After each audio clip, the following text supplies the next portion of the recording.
Bonjour tout le monde et bienvenue dans cet épisode 20 de mon Presque un podcast depuis la Martinique, où je vous parle depuis ma chambre d'adolescente dans la maison où j'ai grandi au pays. Donc aujourd'hui, je voulais qu'on fasse quelque chose de différent. Je ne suis pas organisée, c'est pas mon bureau, donc j'ai pas mes affaires ici. Donc je n'ai pas de trépied. Mon téléphone est là qui m'enregistre et je vais regarder l'écran qui est en face de moi. Nous allons faire aujourd'hui une liste, un classement des repas de fête antillais classiques, on va dire. Et on va discuter un peu de ce que j'aime un peu moins, et puis ce que j'aime pas du tout. Donc, je vais me mettre en bas de l'écran là et on va regarder ce tableau qui nous offre plusieurs niveaux de préférence. Donc on a le niveau le plus bas qui s'appelle Kitei Bayo parce que c'est ce que j'aime pas du tout et qui peut rester là aussi. Le deuxième niveau c'est On s'en passe, donc j'aime pas beaucoup mais je déteste pas quoi. Et le troisième niveau, c'est pourquoi pas. Donc, ça fait plaisir quand c'est là, mais s'il n'y a pas, c'est pas grave. Le troisième niveau, c'est obligé. Donc, ce sont les incontournables, hein, les plats qui sont toujours au menu lors de soirées, de première communion, baptême, mariage, Noël, etc. Et le dernier niveau, c'est tété douette. Donc, ce qui doit absolument être là, et tu vas prendre un bis, tant qu'il reste. Ah, d'ailleurs, ça repart jamais dans le tupperware à la fin de la soirée. Donc, on va commencer. Donc, j'ai fait une petite sélection de produits qu'on en voit certains en bas de l'écran là. Et donc, on va commencer dans l'ordre dans lequel ils sont présentés, hein, juste pour aller plus vite. Donc le premier c'est le pain au beurre chocolat, le fameux pain au beurre chocolat qui est une spécialité martiniquaise à laquelle dans ma famille en tout cas nous avons eu beaucoup droit parce que ma grand-mère fait un très bon chocolat et le samedi soir on achetait un gros pain et puis on mangeait notre gros pain avec du chocolat de première communion comme on dit. Même si on n'avait pas le pain au beurre, on faisait avec le gros pain de la petite boutique à côté. Et donc, pour moi, le chocolat pain au beurre, ça va être dans le niveau tété douette parce que c'est la chose que j'ai envie de manger à chaque fois que je vais dans une réunion, à chaque fois que je vais dans une soirée en famille, j'attends le moment du pain au beurre au chocolat. Même si je ne suis pas très fan de ces espèces de petits bols en plastique tout fins, qui te brûlent les doigts, et que bien souvent il faut manger debout. Et moi j'aime bien tremper mon pain au beurre, le casser en morceaux, le mettre dans le chocolat et appuyer dessus avec la cuillère pour qu'il soit bien imprégné du chocolat. Et je peux pas faire ça debout quoi, c'est pas pratique. Bon, oups. Ok, donc le plat suivant, donc c'est écrit dessus béchamel de morue. Donc ça c'est un plat que j'aime beaucoup. Mais en même temps, c'est pas quelque chose qu'on voit souvent dans les soirées. Donc, je vais dire que pour la béchamel de morue, ça va être pourquoi pas. Pourquoi pas. Et ma maman fait une très bonne béchamel. Donc, pourquoi pas. Hein? Bon, ok. Ensuite, mais pourquoi ça fait ça? Pourquoi l'écran bouge comme ça? Ça m'énerve. Bon. Ensuite, on a le pâté en pot. Donc, le pâté en pot, c'est un plat que beaucoup de gens n'aiment pas parce que c'est fait avec les boyaux. Pour ma part, ça ne me dérange pas trop. J'aime bien le pâté en pot. Mais c'est vrai que les gens ont tendance à ne pas le faire très souvent pour les fêtes. Dans ma famille, je me souviens qu'on avait du pâté en pot congelé et qu'on pouvait juste décongeler, servir. C'était vendu dans des grands sacs en plastique qui ressemble à des oreillers. Mais c'est pas quelque chose qui est très commun, en tout cas dans les soirées. Mais moi, j'aime bien. Donc, je vais le classer en pourquoi pas. Parce que c'est bien quand c'est là. Mais bon, je ne dirais pas qu'on s'en passe parce que j'aime beaucoup, surtout avec les capres. J'aime bien les capres bien acides là. Avec le vinaigre dedans et tout. Le plat suivant, c'est le méchoui. Donc, le méchoui, personnellement, je n'aime pas ça. Déjà parce que, bon, depuis quelque temps, j'évite de manger de la viande. Je suis plus ou moins végétarienne, mais je fais quelques écarts de temps en temps. Donc, mais c'est pas tellement par rapport à la viande elle-même. C'est surtout par rapport à tout ce qu'il y a autour.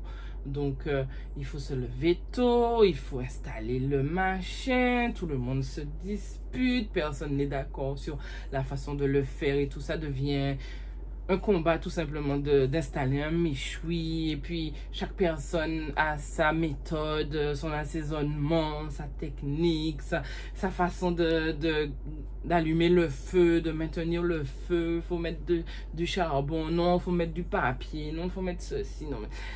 Et au final, c'est plus du stress qu'autre chose.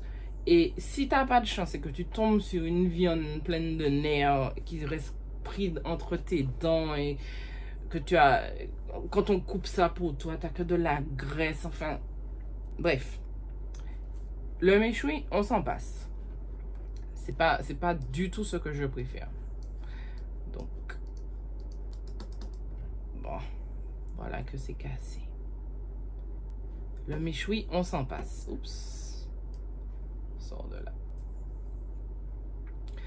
Ok, le plat suivant, ça va être le fameux riz poule. Le riz avec du poulet. J'ai pas grand chose à dire à ce sujet. Le riz avec du poulet, voilà. C'est voilà, classique. Donc c'est le plat vers lequel on se retourne à chaque fois qu'on doit nourrir quelqu'un. À chaque fois qu'on doit nourrir un groupe de personnes. Donc, le riz et le poulet, je vais le mettre dans... Pourquoi pas? Parce que c'est pas obligé, hein. On ne va pas se plaindre de ne pas avoir été servi du riz et du poulet dans un baptême ou quoi que ce soit. Donc, pourquoi pas? Ensuite, on a l'espèce de gâteau. Alors, cette espèce de gâteau, en général, c'est un pain doux. Mais ceux qui savent ce qu'est un pain doux, donc le gâteau soufflé, c'est ça? En français.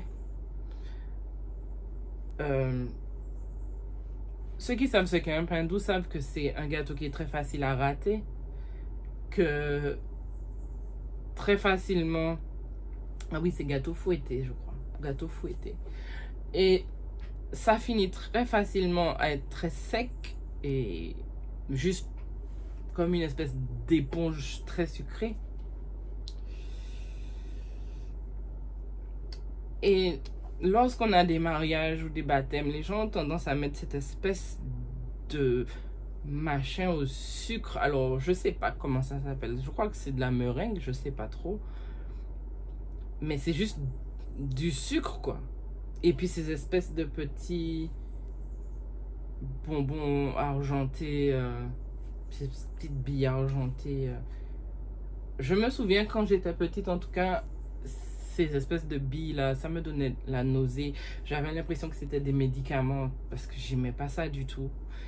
Et c'est trop sucré, quoi. C'est...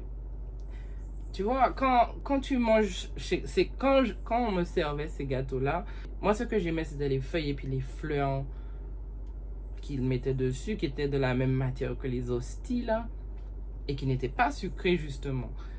Alors que l'espèce de couche de sucre là qu'ils mettent dessus, Non, moi j'aime pas ces gâteaux-là. Donc ça va être notre, notre premier Kiteibayo. Parce que non. Non quoi. Je veux pas. Kiteibayo. Ensuite, nous avons le gâteau Mont Blanc. Avec les langues de chat autour. Parce que ça c'est très important. Il faut qu'il y ait les langues de chat autour. Le gâteau Mont Blanc, c'est un de mes gâteaux préférés. Et j'ai de la chance que dans ma famille, il y a des gens qui savent le faire très bien. Et même si je ne suis pas à fond sur la noix de coco râpée, là, parce que ça a tendance à rester pris dans mes dents aussi. Mais oui, donc je pense que le gâteau Mont Blanc va être obligé. Parce que c'est pas mon gâteau préféré. Mais c'est toujours bienvenu lorsque ça arrive sur la table. Le boudin créole. Alors, on me dit souvent que je ne suis pas une vraie antillaise parce que je n'aime pas manger épicé. Et les gens ont tendance à vraiment forcer sur le piment dans le boudin. Donc, moi, personnellement, je trouve qu'un boudin, c'est très bon sans piment. Donc, je dirais que pour moi, le boudin, on s'en passe.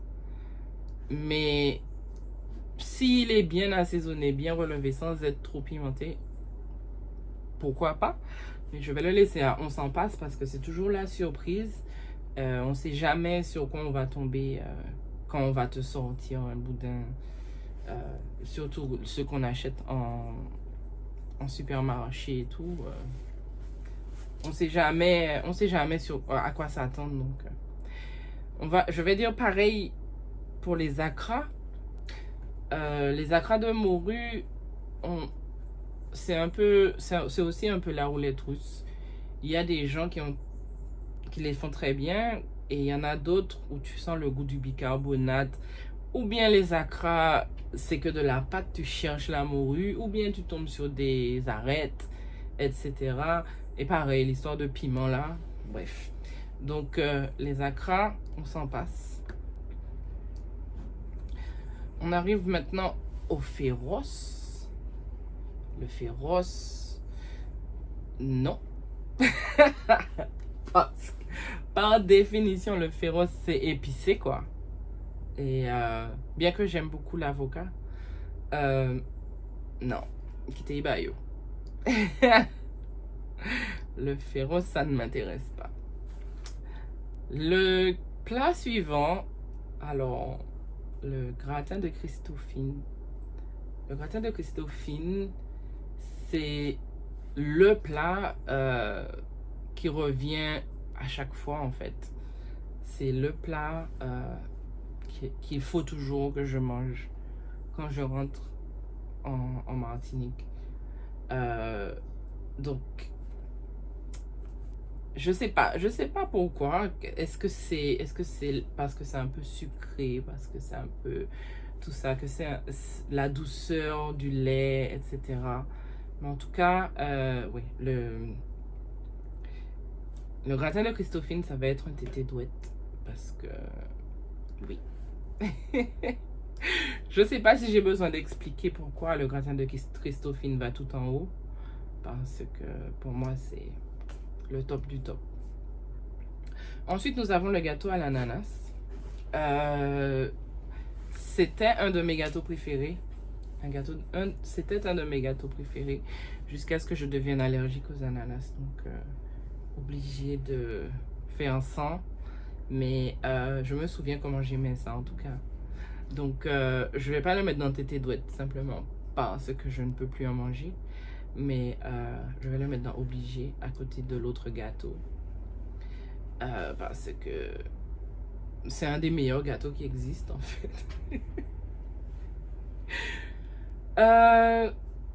Donc maintenant on arrive au plat de crudité. Donc personnellement je sais que j'ai de mauvaises habitudes alimentaires. que je ne me nourris pas forcément très bien. Mais l'histoire du plat de crudité qu'on est obligé de manger avant le repas, chaque fois, alors, il y a toujours une, une montagne de carottes râpées, de concombres, et même les gens qui vont ajouter du chou râpé, etc.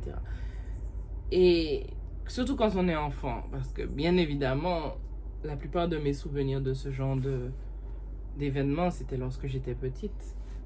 On m'obligeait à manger la salade et tout, parce que il fallait manger la salade, et c'est toujours la salade qui repart dans les tupperwares à la fin de la journée, parce que personne ne veut manger la salade, quoi. Il y a vraiment des gens qui aiment la salade, il y a des gens qui ont envie de salade, qui ont envie de carottes râpées, de tomates coupées en rondelles et tout ça. Enfin, je sais pas.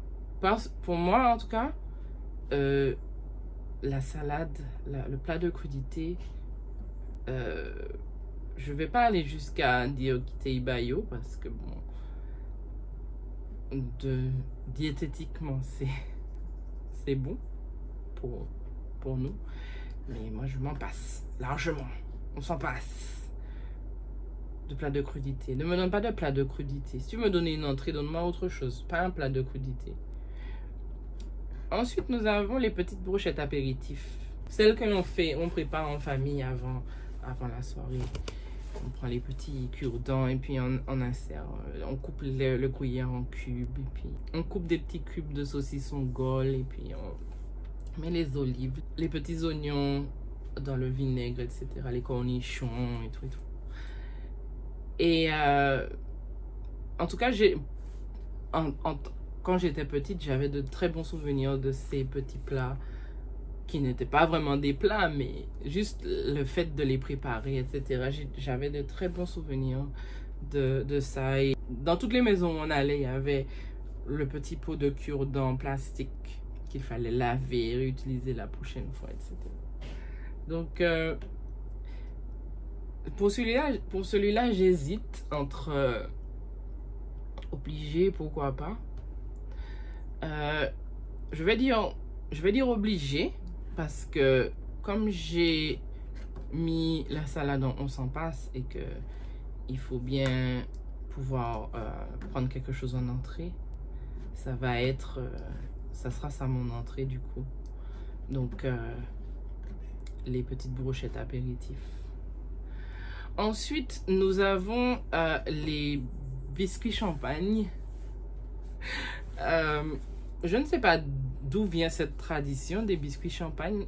Apparemment, c'est quelque chose qui se fait aussi en France, mais j'ai jamais vu servir des biscuits champagne ailleurs qu'aux Antilles ou dans des soirées antillaises.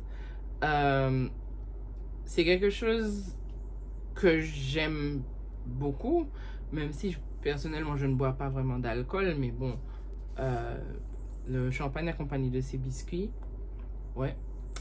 Je vais le mettre en pourquoi pas, parce que ça, surtout aux Antilles, en Martinique, où nous consommons tellement de champagne, c'est toujours bien quand il y a une petite attention supplémentaire qui est apportée à ce petit moment.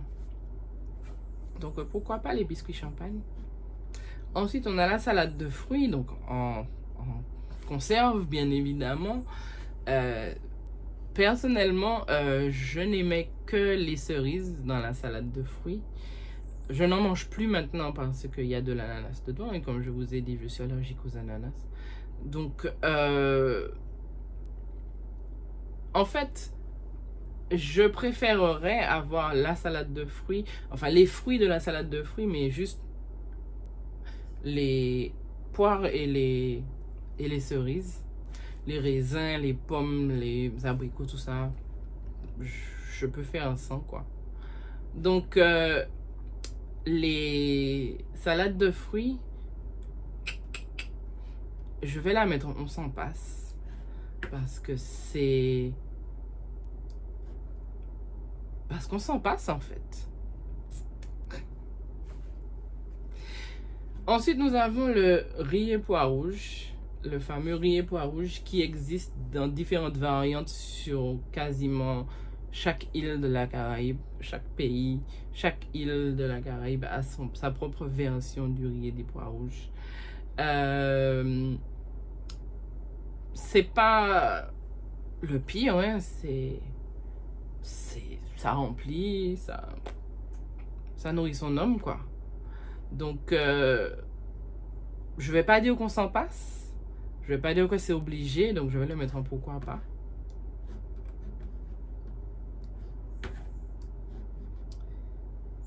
Ok.